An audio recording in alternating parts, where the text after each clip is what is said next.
नमस्कार. राणीज किचनमध्ये तुम्हा सर्वांचा खूप खूप स्वागत आहे. आज मी या ठिकाणी बनवणार आहे पौष्टिक लाडू, ते म्हणजे चपात्याचे. चपात्यापासून खूपच छान आणि पौष्टिक लाडू बनतात आणि बनवायला खूपच सोपं आहे. चला तर मग फटाफट रेसिपीला सुरुवात करूया. या ठिकाणी मी 4 ते 5 चपात्या ज्या आहेत ते या ठिकाणी असं बारीक बारीक तुकडे करून घेतलेले होते. रात्री थोड्याशा जास्त चपात्या झालेल्या होत्या. मग सकाळी म्हणलं आता त्याचं काय करायचं. चला तर मग याच्यापासून काहीतरी पौष्टिक बनवायचं. यासाठी मी त्या चपातीचे बारीक बारीक तुकडे बनवले. तुकडे बनवून असे याला मिक्सरवरून बारीक करणार होते आणि बारीक करताना त्याच्यामध्ये त्याला छान टेस्ट येण्यासाठी 2 विलायची, 2 ते 3 बदाम आणि थोडेसे टुटी फ्रुटी घातलेले आहेत. हे सर्व ऑप्शनली आहे बरं का, आपल्या मनावर आहे, नाही घातला तरी चालेल. आणि या ठिकाणी याच्यामध्ये घातलेला आहे 1 वाटी गूळ. गूळ मी या ठिकाणी पावडर घेतलेला आहे. तुम्ही आपला जो गुळाचा बारीक तुकडे करून सुद्धा घेऊ शकता, पण माझ्यापाशी या ठिकाणी गुळाचा पावडर होता म्हणून ते पावडर घातलेलं आहे. आणि ही पावडर घालून आपल्याला मिक्सरमधून एकदम बारीक असं करून घ्यायचं आहे. या प्रकारे आपल्याला एकदम बारीक करून घ्यायचं आहे. गूळ आणि चपाती एकसाथ मिक्स केल्यामुळं एकदम छान असं ते मिक्स होतं, बघू शकता. आता याच प्रकारे मी दुसरे सुद्धा बॅच म्हणजे 2 बॅचमध्ये मी हे चपात्याचं जे आहे ते पावडर करून घेणार होते. आता दुसऱ्या बॅचमध्ये काय केलेलं आहे, मी बडीशोप घातलेला आहे. हा हलकासा भाजून घेतलेला आहे.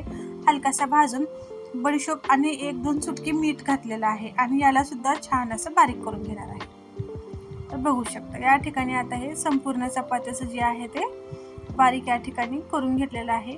आता याला आणखीन छान पौष्टिक बनवण्यासाठी याच्यामध्ये घातलेला आहे 1 चमच खसखस. हे खसखस कच्चंच घालायचं आहे, भाजण्याची वगैरे गरज नाही. आता जर तुम्हाला तूप घालायचं असेल तर याच्यामध्ये थोडंसं 2 ते 3 चमच तुम्ही तूप कडवून घालू शकता, पण मी तूप घातलेलं नाही. याला असंच सर्व छान मिक्स करून घेणार आहे. तर गूळ आणि हे जे चपातीचं जे चुरा बनवलेला आहे हे खायला ना इतकं छान लागतं का नाही. जर रात्री समजा आपल्याकडे चपात्या उरल्या तर अजिबात टेन्शन घ्यायचं नाही. त्याचं या प्रकारे छान असं लाडू बनतात आणि खायला इतकं छान लागतात ना, अगदी सहज बनतात बरं का. आणि चुटकीमध्ये हे लाडू बनतात, जास्त वेळ लागत नाही. सहज असे याला झटपट आपण हे लाडू बनवू शकतो, फटाफट बनतं. हे पहा, अगदी सहज असे याचे लाडू बनतात, बघू शकता. जर तुम्हाला याच्यामध्ये आणखीन कोणते ड्रायफ्रुट्स घालायचे असतील तर तुम्ही घालू शकता. मी या ठिकाणी फक्त बदाम आणि विलायची घातलेले आहे. तुम्ही याच्यामध्ये काजू किंवा कोणी कोणी खजूर सुद्धा घालतात.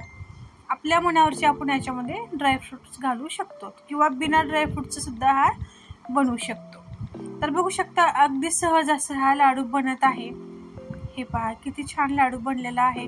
खूप सारं प्रोटीन असतं बरं का. आणि जे रात्रीच्या चपात्या उरलेल्या असतात ना किंवा शिळ्या चपात्या म्हणजे 24 तासाच्या आतमधल्या चपात्या, त्याच्यामध्ये व्हिटॅमिन बी असतं. त्याच्यामध्ये ना जितकी चपाती शिळी होईल तितकं त्याच्यामध्ये व्हिटॅमिन बीचा जो प्रोटीन असतो तो बनतो. यासाठी आपल्याला हे खायला छान लागतात.